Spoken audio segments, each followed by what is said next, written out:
des origines à nos jours, je voudrais bien donner lecture du résumé du livre. Puis ce sera le mot de salutation et le propos liminaire du docteur Shogel Kokala Maïga. Ensuite seulement, nous entamerons la première série de questions. Nous prendrons 5 noms destinés aux hommes de médias. Puis ce sera le tour, disons, de parler des contributions et témoignages. Là, nous ferons appel au public des invités. Les réponses aux questions seront données par les auteurs, le docteur Shogel Kokala Maïga et le professeur Isiaka Amadou Senghare. Nous passerons ensuite à la deuxième série de questions adressées encore, posées par les hommes des médias. Suivront les réponses des auteurs. Après seulement, les auteurs se prêteront à la dédicace des ouvrages que vous voudrez bien leur présenter. Je profite de l'occasion qui m'est offerte pour dire que la maison Elis, dont je suis le directeur, a eu le plaisir d'accueillir ce manuscrit et ça nous a pris un maximum, je dis bien un maximum ou même un minimum d'1 mois pour faire le produit que vous avez entre les mains. Ce n'était pas donné, vous constaterez à la lecture qu'il y a évidemment, comme toute œuvre humaine, des coquilles que vous voudrez bien pardonner et aux auteurs et à l'éditeur. L'essentiel est là entre vos mains. Et tout à l'heure, nous allons passer la parole à la maison de la presse pour le mot de bienvenue. Mais entre-temps, vous me permettrez également de signaler la présence parmi nous de monsieur le président du Haut Conseil des collectivités. Je vous remercie. La cérémonie présidée par la politique, mais j'ai tenu à faire exprès aujourd'hui parce qu'on parle des livres. Quand on parle des livres, on parle de postérité, quand on parle de livres, on parle d'héritage, quand on parle de livres, on parle de réflexion. Et les gens politiques sont prêts à avoir la réflexion, sont prêts à avoir l'écriture. Chacun fait des interviews, chacun donne son avis, mais les gens ont peur d'écrire pour qu'on ne puisse pas les écrire, je ne sais pas trop. C'est le lieu où la maison va dire merci M. Shogel Kokala Maïga pour cette initiative qui va dans le sens de la construction de l'État. Parce que on parle du Nord, aujourd'hui c'est le principal pour notre pays, même si le problème est passé au centre. Et nous sommes toujours contents quand il y a des réflexions sur des sujets aussi épineux que la question du Nord et que les gens qui ont vécu cet événement donné puissent nous leur avis pour alimenter la réflexion, pour alimenter le débat. Ce n'est pas long. Et j'ai fini encore pour dire que nous invitons d'autres hommes politiques, d'autres acteurs, d'autres décideurs qui ont géré ces pays ou qui gèrent ces pays maintenant à donner leur avis pour que ceux qui viendront après nous puissent savoir ce qui a été fait, ce qui a été dit et ce qui leur a été légué. Et cela est avant une constitution citoyenne situation de la nation et j'espère que ça va être désormais une règle du jeu. Et je dirais bonne journée de dédicace et que nous savons encore les petits pains. Je vous remercie. Nous accueillons également dans le public la présence de monsieur le représentant de la CEDEAO. Si je me suis trompé, c'est peut-être une mauvaise information. Alors, dans ce cas, monsieur le professeur Isiaka Amadou Senghare, vous avez un maximum de 10 minutes pour lire, ou en tout cas communiquer le résumé du livre. Rébellion au nord du Mali. Il ne s'agit pas d'un traité d'histoire, mais d'une réflexion nourrie par les données de l'histoire. Jokel Kokana Maïga et moi, nous avons travaillé en ayant deux hypothèses. Première hypothèse, le Soudan français, devenu par la suite République du Mali, contrairement à ce que l'on essaie de faire croire, n'est pas une construction artificielle.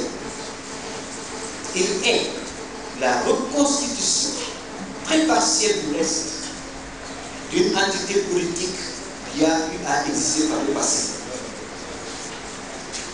Deuxième hypothèse, mesdames et messieurs, je vais vous surprendre. Notre documentation a permis de comprendre qu'en réalité, de 1960 à ce jour,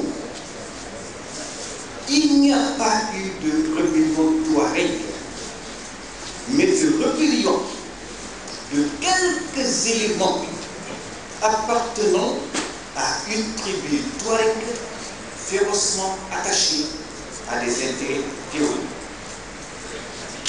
Cette idée, nous l'avons développée en 4 parties, en essayant d'abord de voir comment se présente ce pays. Et dans cette présentation, nous avons fait ressortir 2 rencontres très importantes qui sont à l'honneur de ce pays qu'on appelle un pays de passage et le passage technique de message. Première rencontre, c'est celle des Sombales, remontant du nord à Romé vers le Niger et qui rencontre à Koukia des Arabo-berbères, des berbères que l'islamisation avait chassés d'Arabie, du Yémen particulièrement. Ils sont arrivés et ils se sont métissés avec les autochtones. Et avec ces autochtones, ils ont fondé en l'an 800 la première entité politique de la région, le royaume de Gao. Plus nord, c'est situé la seconde rencontre. Les études récentes ont montré qu'ils sont les derniers peut-être occupants du Sahara néolithique. Ils sont peu connus parce que, absorbés par les Touaregs, ils ont pratiquement tout perdu pour adopter la culture des Touaregs qui sont venus. Ce sont des mélanodermes, des hommes à peau noire comme nous, mais différents des Soudanais que nous sommes, et qui ont différents noms selon les pays. En Mauritanie, on les appelle les Haratines. Au sud, du moins en Libye, on les appelle les Fezani. Au Niger, il m'a dit que c'est toujours le mot Bella, mais moi j'ai trouvé le mot Bozou aussi. Et au Tchad, on les appelle les Toubou et les Teda. Ce sont ces Noirs qui sont restés au Sahara, se rétrécissant, se regroupant autour des oasis, d'où le terme de oasien que les spécialistes du Sahara leur ont donné. Ces différentes rencontres, quand elles ont eu lieu, ont été englobées dans un premier temps dans l'empire du Ghana, ensuite dans l'empire du Mali et enfin dans l'empire Songhai qui s'étendait de l'Atlantique jusqu'au Tchad. Imaginez un peu ce que ça fait. Qui faisait frontière avec le Maroc à l'époque. Et dans ces trois entités, les deux communautés, je les appelle les arabo-berbères et les négro-africains, ces deux communautés ont vécu en parfaite coexistence. Il n'y avait pas de rixe entre eux, mais plutôt des liens de cousinage. Les choses sont restées ainsi jusqu'à la dislocation de l'Empire Songhai. Les Français sont venus après et au terme d'une résistance farouche, ils ont assis leur domination en créant déjà deux injustices. La première, ils ont élevé ceux qui avaient le teint clair au-dessus de ceux qui ont le teint foncé. Et la deuxième, ils ont reconnu un statut spécial à une tribu qui sans eux était une tribu vassale. De là se situent les origines des difficultés que nous connaissons actuellement. Après cela est intervenu ce que j'appelle le tournant des années 50. Dans les années 50, trois dates sont à retenir. 1956, la loi cadre. 1957, la création de l'ORS. 1958, 24 novembre 1958, je le dis, indépendance de la République soudanaise. Le 22 septembre 1960, c'est la date de la proclamation de la République du Mali, indépendante de tout lien avec la France. Le 24 novembre 1958, nous étions déjà indépendants. Que recouvrent ces trois dates? Avec la loi cadre, la France nous autorisait à avoir un conseil de gouvernement, une assemblée territoriale. Avec la création de l'ORSS, la France voulait amputer notre territoire. Et avec la proclamation de l'indépendance, nous avons mis fin définitivement à ces velléités. C'est après cela qu'intervient la deuxième phase, qui est marquée par ce qu'on appelle improprement les rébellions touareg. Il n'y en a jamais eu. La première, celle de 1963, une affaire de police aurait pu régler. C'était un coup de tête dans l'ara des Iforas. Ce qui s'est passé en 1960, les Touaregs eux-mêmes de la région l'appellent le banditisme d'honneur. Un jeune homme qui voulait laver l'honneur de son père dans le sang, qui a commis des infractions et contre lesquelles l'armée a été utilisée. Ce n'était pas une rébellion. En 1990, ce qui s'est passé, ce n'était pas les Touaregs, c'était quelques jeunes gens à l'extérieur du pays qui sont venus et qui ont commis des actes terroristes. Là, de nouveau, l'armée a été mobilisée, on a pu circonscrire. Ceux qui ont voté en 1989 pour l'indépendance de ce qu'on appelle l'Azawad, ils étaient 8 dans une chambre d'hôtel à Paris. Ils ont voté, nous allons rentrer, qu'est-ce que nous allons faire? Autonomie, fédération ou indépendance? 8, 5 ont dit indépendance, les 3 autres se sont ralliés et voilà comment c'est venu. Peut-on appeler ça réellement un mouvement rebelle? Non. Et c'était tous des gens d'une même région. Par la suite, une mauvaise gestion de l'après Tamanrasset, les accords de Tamanrasset, ont fait que les rébellions sont devenues récurrentes parce qu'après 1991, qu'est-ce qui s'est passé? C'est la déliquescence de l'État qui a commencé. L'État s'est affaibli, l'État s'est débarrassé de son armée. En français, on dit que l'État a dégarni les défenses de la République. Et la conséquence, le premier adversaire qui est venu, il a mis à bas l'État. Et on est allé cette fois-ci, n'ayant pas d'armée, on a été obligé d'engager ce que Choguel Maïga, dans ses 2 interventions sur l'Afrique, a appelé les négociations à valise ouverte. Nous en sommes restés avec ces négociations jusqu'au jour où finalement la grande catastrophe est intervenue. Et ce que nous n'aurions jamais voulu entendre dans nos oreilles a été prononcé. On a dit l'indépendance de l'Azawad. Cela aurait donné satisfaction à la communauté internationale si vers le sud des intérêts français n'étaient pas menacés. La France a volé à notre secours, c'est vrai. Très bien. Mais la France a volé également pour défendre ses intérêts.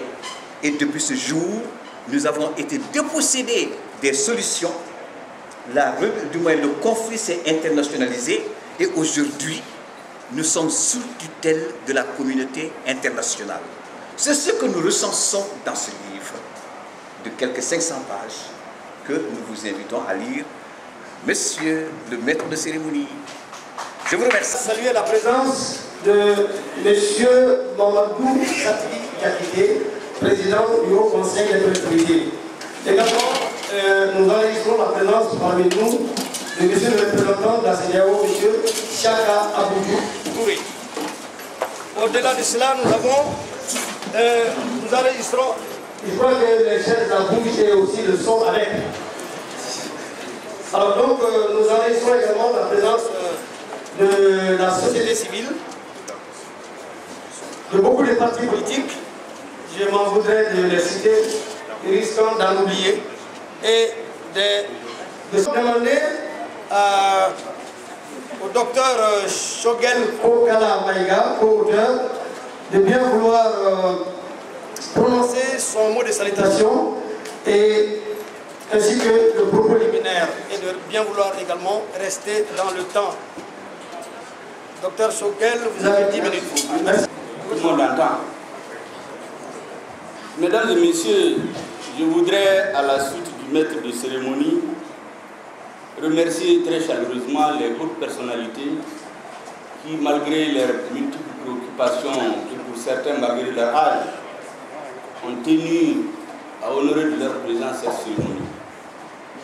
Je voudrais citer le président du Haut Conseil de collectivité, le représentant de la CEDEAO, l'ancien président de l'Assemblée nationale, le professeur Ali Diallo, l'ancien Premier ministre Ousmane Issoufi. Ça, c'est ceux qui portent les titres officiels. Sinon, il y a beaucoup de personnalités qui ont fait le déplacement, auxquelles je voudrais exprimer un chaleureux remerciement.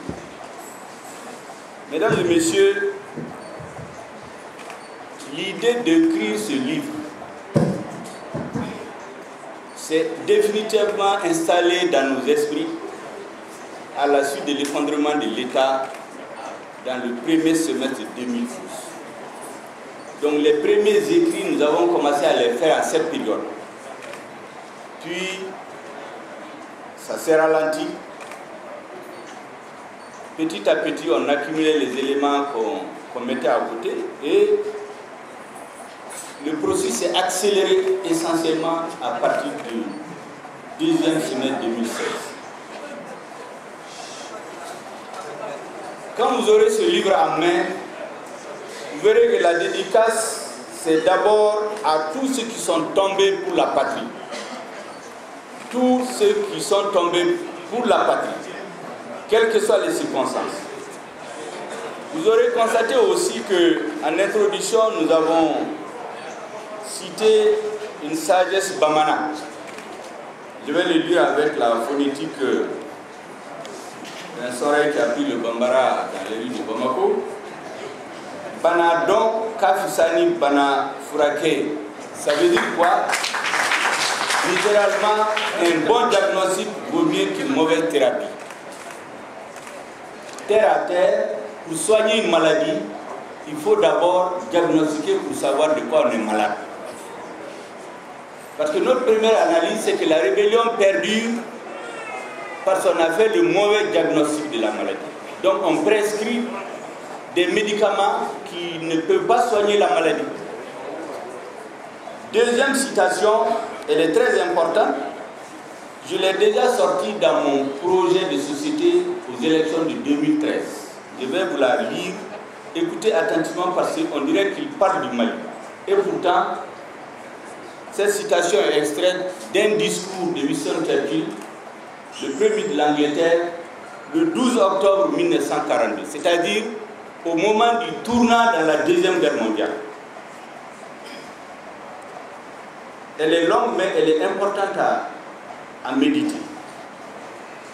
Je cite, lorsque des gens pacifiques en temps de paix, ne se préoccupent nullement de leur défense. Lorsque des nations et des peuples, sans souci et confiants, je dirais imprudents, méprisent l'art militaire et croient la guerre unique pour qu'elle puisse jamais revenir. Lorsque ces nations sont attaquées par des conspirateurs hautement armés et lourdement organisés, qui depuis des années complotent en secret, célébrant la guerre comme la forme la plus élevée de l'effort humain, glorifient le meurtre et l'agression, préparés et entraînés jusqu'aux limites permises par la science et la discipline. Il est dans l'ordre normal, il est dans l'ordre naturel des choses que ces nations imprévoyantes souffrent terriblement et que les agresseurs intrigants et cruels donnent libre cours à leur exultation sauvage. Ces phrases ont été écrites en 1942. Ça décrit exactement ce que le peuple malien a vécu dans le premier trimestre de 2012. Deuxièmement, pour faire un diagnostic assez pédagogique, comme le professeur l'a dit, nous avons pris l'essentiel des arguments développés par les théoriciens du séparatisme. Ça veut dire quoi? Le Mali, le nord du Mali, c'est la terre des Touaregs.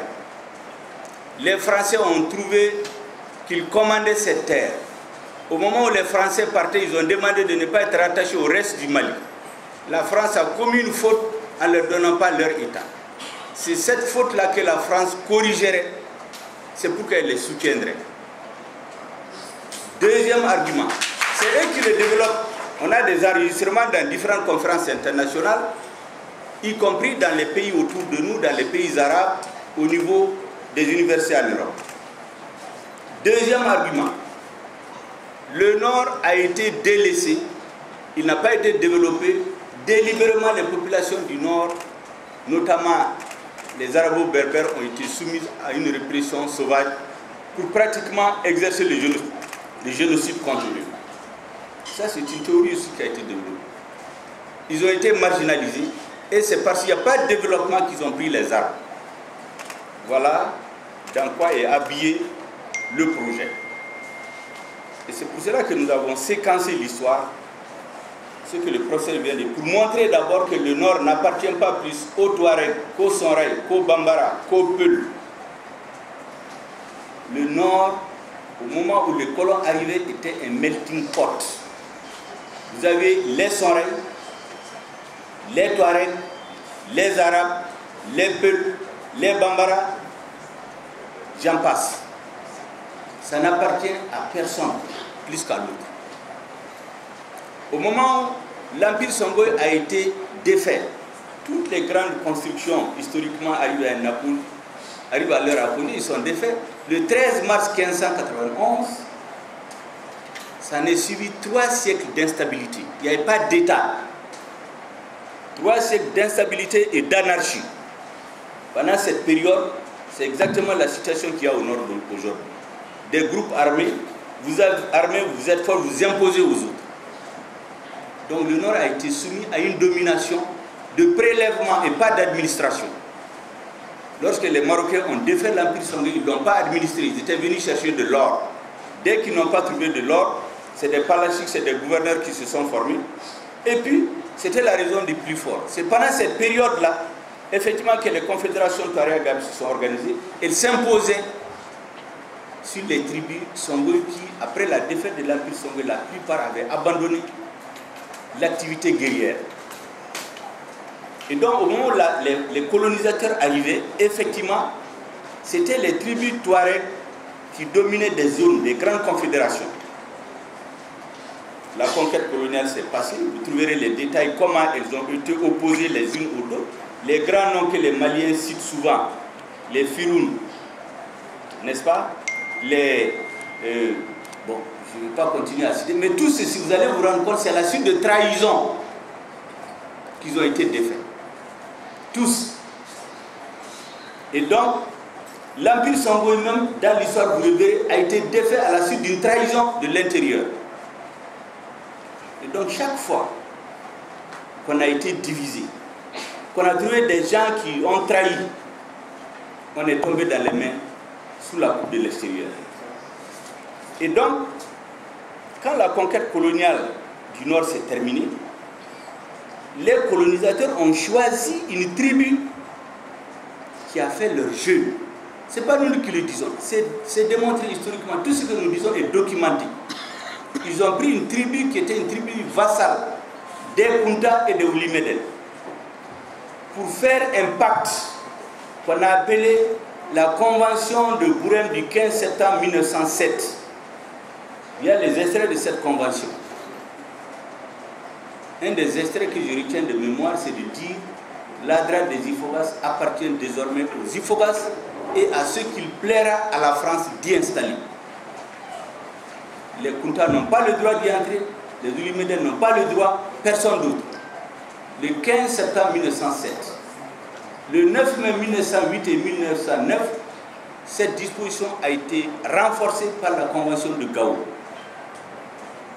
Les germes de ce que nous vivons aujourd'hui ont été sémés à cette date. Et donc quand on est allé à l'indépendance, effectivement, la question s'est posée, est-ce qu'on divise le Mali ou non, le Soudan? Il y a eu ce qu'on a créé, la création de l'OCRS. La France a créé, la loi a été votée, je crois, le 10 mars ou le 10 janvier de mémoire, je ne sais pas, en tout cas c'est 1957. La loi a été votée pour couper le nord du Mali, une partie du Niger et du Tchad pour faire un État. Mais cette construction a échoué parce que des patriotes maliens, des dirigeants du PSP et du RDA, et c'est documenté, se sont opposés avec la dernière énergie. Le projet n'a pas pu prospérer. C'est comme ça qu'on est allé à l'indépendance du Soudan sans l'ORS, entité étatique. Vous verrez dans le document les discours que des grands hommes de notre histoire, comme Mohamed Lassana Haïdara, a tenu à la première session de l'OCRS pour rejeter. Vous verrez les interventions de Madera Keita. Vous verrez les positions du président Modibo Keita. Voilà comment on est allé à l'indépendance. Et vous verrez les positions de Phil Dabo Sissoko. Parce qu'il y a aussi une partie de l'histoire que les jeunes ne connaissent pas. Quand on a demandé d'aller ou non à l'indépendance. Je vous apporte 2 minutes de plus. J'ai compris. Donc, les dirigeants du RDA et du PSP étaient unis sur ce plan. Maintenant, nous avons eu des gestions après les indépendances qui ont été marquées par une mauvaise interprétation de la rébellion. Notre analyse, et ceux qui ne sont pas d'accord peuvent écrire le contraire, parce que c'est ce que nous recherchons sur le débat politique, au lieu des injures dans la presse. Les présidents, à partir de 1991, ont eu une lecture erronée des causes de la rébellion. À partir de cette lecture honorée, mauvais diagnostic, mauvaise prescription, les conséquences, c'est que le malade, finalement, au lieu de guérir, il est tombé dans le coma. C'est ce qui est arrivé au peuple malien. La suite, maintenant, j'ai fini par, comme vous m'avez donné 2 minutes. Lorsque on est tombé dans le coma, on a perdu notre souveraineté. On a perdu la maîtrise de notre Est. Et en ce moment, on s'est retrouvé dans les mains de la communauté internationale. Vous aurez remarqué que quand il y a eu le coup d'État, l'État malien s'est effondré en 2012. La première organisation qui a pris la tête du combat pour le rétablissement de l'ordre constitutionnel et de l'État malien, c'était la CEDEAO. Celle qui a conduit les choses jusqu'à la création de la MINUSMA. Quand elle a été créée, des jeunes ont fait que la MINUSMA n'a pas pu agir. Elle a été remplacée par la MINUSMA, à laquelle on a donné tous les moyens après pour prendre le Mali en main.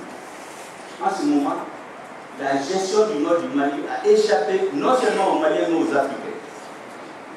Et c'est pour cela qu'on est dans cette situation. C'était ni une force politique, ni une force militaire, ni une force morale, et qui étaient en exil, ont été ramenés dans le fourgon de Serval pour les installer à Kidal. On est parti prendre les terroristes pour détacher une composante. C'est comme si on prend M. Maïga, qui était hier en turban, on lui dit de maintenant de porter un costume. On les installe, on crée de toutes pièces des interlocuteurs à l'État malien. C'est avec eux qu'on conclut les accords d'Alger. Et naturellement, le contrôle du Mali lui échappant, tout le processus s'est enlisé, on est allé d'accord en accord jusqu'aux fameuses ententes sur les autorités intérimaires qui sont largement traitées, qui étaient une véritable supercherie. On a trompé le peuple malien, c'est démontré par A plus B, on est dans l'alisement aujourd'hui. Les forces internationales qui, au moment où elles venaient, avaient vocation, dans l'esprit des Maliens qui leur ont fait appel, de venir aider l'État malien à recouvrer son intégrité territoriale, se sont transformés en force d'interposition chaque fois que les séparatistes et les terroristes étaient en difficulté. Vous vous rappelez de Menaka en 2015, lorsque les forces patriotiques ont voulu prendre Menaka. Vous vous rappelez de Kidal en 2016. Chaque fois que les forces séparatistes sont en difficulté, c'est les forces internationales qui interviennent pour dire non, vous devez négocier, vous ne devez pas prendre Kidal. Pour la petite histoire, je termine par ça. Kidal, on a retrouvé dans l'histoire, Kidal, c'est pour majoritairement les Ingad, les Soreilles et les Bellas. Mais quand vous demandez, on vous dit c'est pour les Ifogas. Ce n'est pas vrai. Les Ifogas, c'est Abébara et Tinesaka. C'est quand on a créé la région qu'on leur a donné le pouvoir d'être les chefs à Kidal. Donc de falsification et de manœuvres administratives, on crée les situations qui font qu'on ne peut pas retrouver la paix. Parce que tant que tous les citoyens ne sont pas traités de la même façon, on ne retrouvera jamais la paix. Et c'est pour cela que je termine par ça. Toutes les rébellions, la cause, si on peut les appeler rébellions, c'est le maintien du statut particulier qui a été donné par la France aux Ifogas en 1907. C'est le maintien de ce statut qui est à la base de toutes les rébellions. Et ça a été prouvé dans le document. Ceux qui ne sont pas d'accord peuvent écrire le contraire, ils le prouvent le contraire au Mali.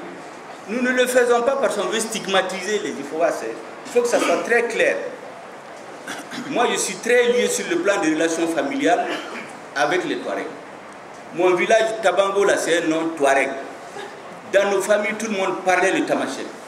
En Songo, mon sec natal s'appelle Afoudou. C'est le nom que nous-mêmes on le dit. C'est après dans les transcriptions françaises que c'est venu. Donc il n'y a aucun problème. Mais si on ne se dit pas la vérité, on ne peut pas trouver de solution à nos problèmes. Voilà ce que je voulais.